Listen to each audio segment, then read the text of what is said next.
Hi there guys, and welcome back to SitRep Gaming. In today's video we're going to be discussing specialists, or as they're called in Infinite Warfare, rigs. And most importantly, we're going to be discussing whether or not specialists have a future in Call of Duty and what the issues are with the current specialist systems we see. The gameplay that you're seeing is from Black Ops 3, which of course is the game which introduced the specialist system.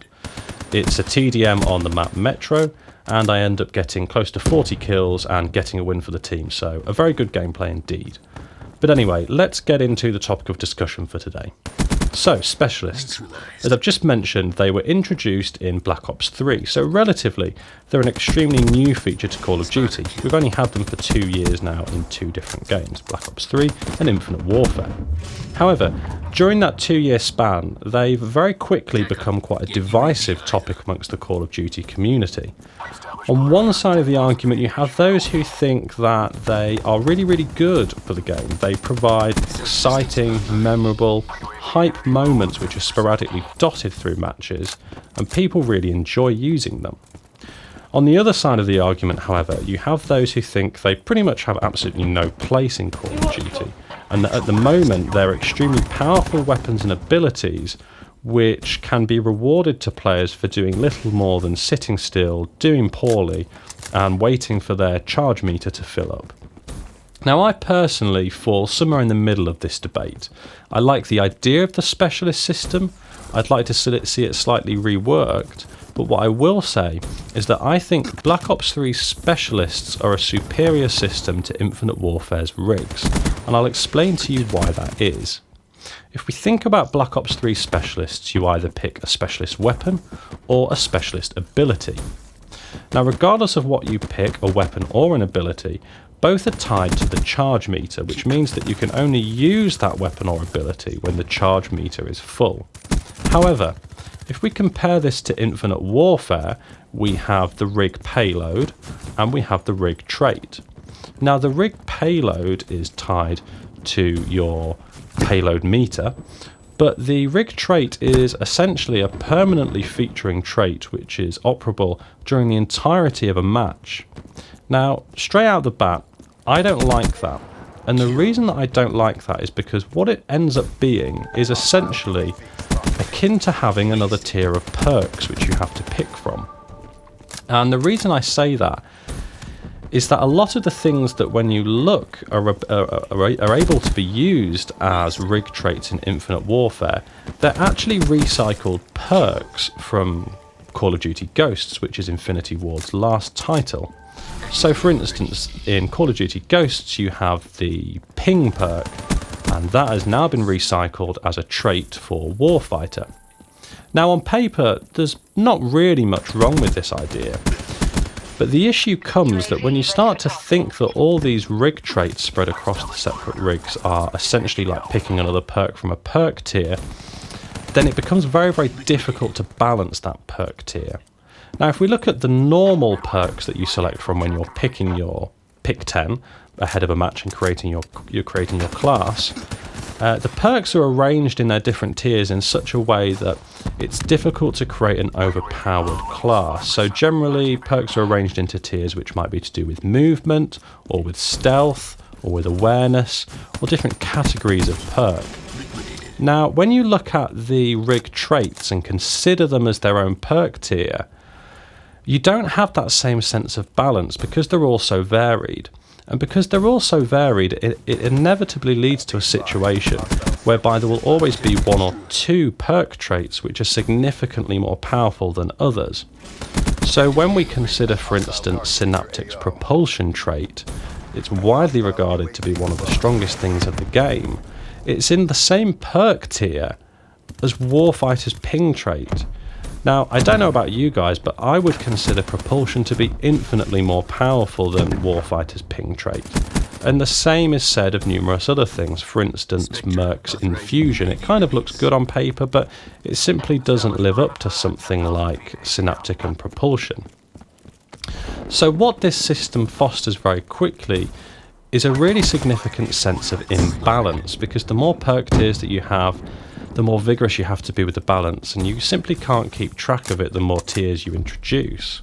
So if you go back and compare this to Black Ops 3, You simply don't have this problem in Black Ops 3 because the abilities, like the traits, or should I say the equivalent to the traits in Infinite Warfare, they're tied to the charge meter, so they're tied to individual moments. And I think this is a far superior system to the system that we see in Call of Duty Infinite Warfare, because you don't get the same sense of imbalance.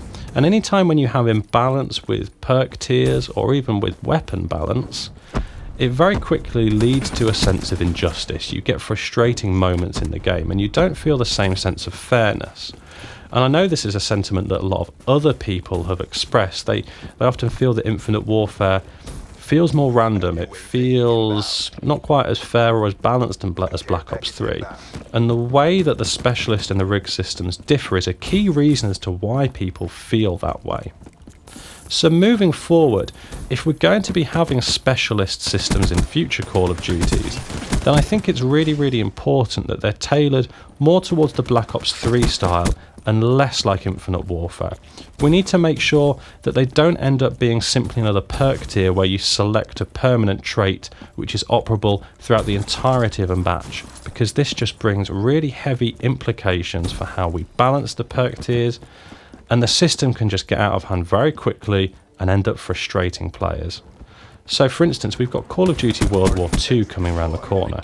Now I know there's a lot of hype and a lot of excitement about how the divisions aspect of the game is going to be manifested, and perhaps we'll see a similar type of thing to how Specialists is in Black Ops 3 in the divisions element of Call of Duty World War II. I'm not entirely sure, but if we do, it needs to be more like Black Ops 3 than it does Infinite Warfare, that's for certain. So that's going to wrap it up for today's video. I hope that you've enjoyed it, and if you have, please leave a like rating on the video, it's greatly appreciated. If you'd like to see more content from SitRep Gaming, don't forget to subscribe to the channel and make sure you turn the notifications on so you never miss another video. All that's left to say is thank you for tuning into SitRep Gaming, and I'll see you in the next video. Killed. Wait a return.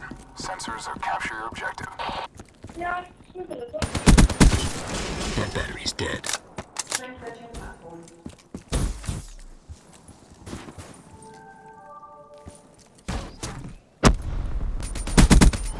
Spotter kill.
Systems.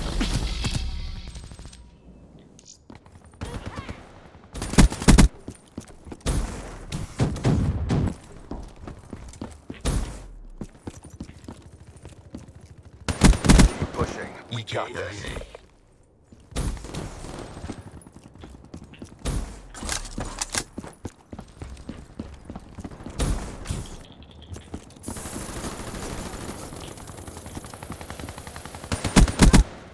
Never saw me coming.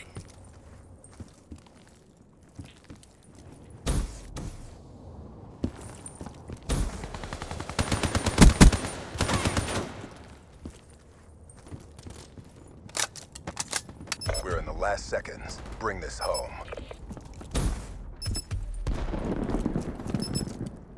All CDP assets degraded. There's no escaping death.